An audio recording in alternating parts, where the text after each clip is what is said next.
Alright, Halloween ends, or does it? My spoiler review of Halloween ends, so if you haven't seen it, go watch it. Look at it, look at his goddamn shirt. Michael Myers is a samurai. I wish he used a samurai sword.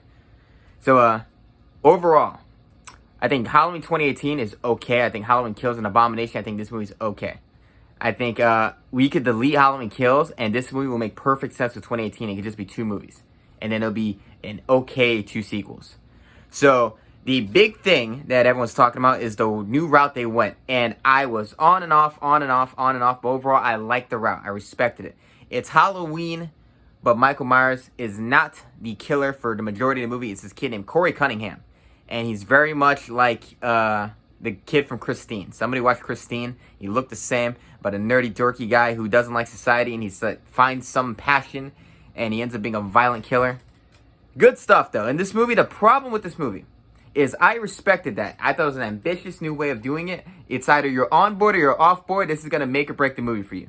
I was on board for the most part. It's just Allison is such a boring fucking character. I wish that this kid had a link to Laurie that didn't involve Allison. If this was just a story of this kid finding Michael and then wanting to take on the mantle, I was on board, and if Allison was completely gone. Now, this is what they should have did. There's a point in this movie where he brings Michael a victim, and Michael gains power. Adrenaline surges, and he stands up straight, and he's not this old hunchback. I wish this was a movie of him kidnapping people to feed to Michael. And then Michael just rebuilds his power to go fight Laurie at the end of the movie. That's what I wish this movie was. The other route is okay. I like that this kid gets obsessed with killing. He found his purpose because the town hates him. He wants to burn it all to the ground, and he decides to just take Michael's mask. He's like, I'm the new Michael. And he has the double entendre name of Corey Cunningham, like Michael Myers. And he goes on a killing spree. I enjoyed that. I wish at the very end of the movie, you just watch his body vanish. Like they cut back and he isn't there anymore. So it's like, oh, he could come back for a sequel. Because, he could be the new Michael. It's fine. Michael's really old. So it's fine. And Laurie Strode's story. Basically over. They didn't know what the hell to do with her. Especially in Halloween Kills, they didn't know what the hell to do with her. It reminded me of Halloween 2 back in the day. But Allison really drags this movie down. Goddamn, she's a boring-ass character. This movie, the whole trilogy, she's the most boring-ass character. The dialogue in this movie is so straightforward. It's like everyone's on crack or something. Everyone talks so straight and direct, and it's so unnatural and unnerving. We were all laughing watching. We were watching at home. Peacock, I didn't want to spend $15 on this movie because Halloween Kills was so bad. I'm always support your local movie theater. But I was like, it's going to be a waste. It wasn't. It was way better than I thought it would be. But, had some good kills. Not scary. Jamie Lee Curtis is great.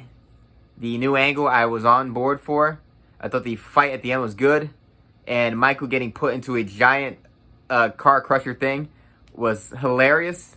And a very definitive way of killing him. We were all like, cut his head off. But I'm like, all right, that was a great way. I thought it was really funny that everyone in town walked out to stare at this man. Though, the biggest unrealistic thing about this is it reminds me of something in 2018 what the kid said. He said, mass shooters today and serial killers, the amount that we found, this guy killing 3 people in the 70s is not a big deal. And it's true. The fact that this town, especially in Halloween Kills, is so hung up on this guy in the 70s is so ludicrous to me. Every city has some killer who's killed multiple people. By this point in history, there's so many horrific things that happen now that this guy in the 70s killing 3 people, that's nothing. Those are pussy numbers. He killed his parents, he killed these 3. That is nothing.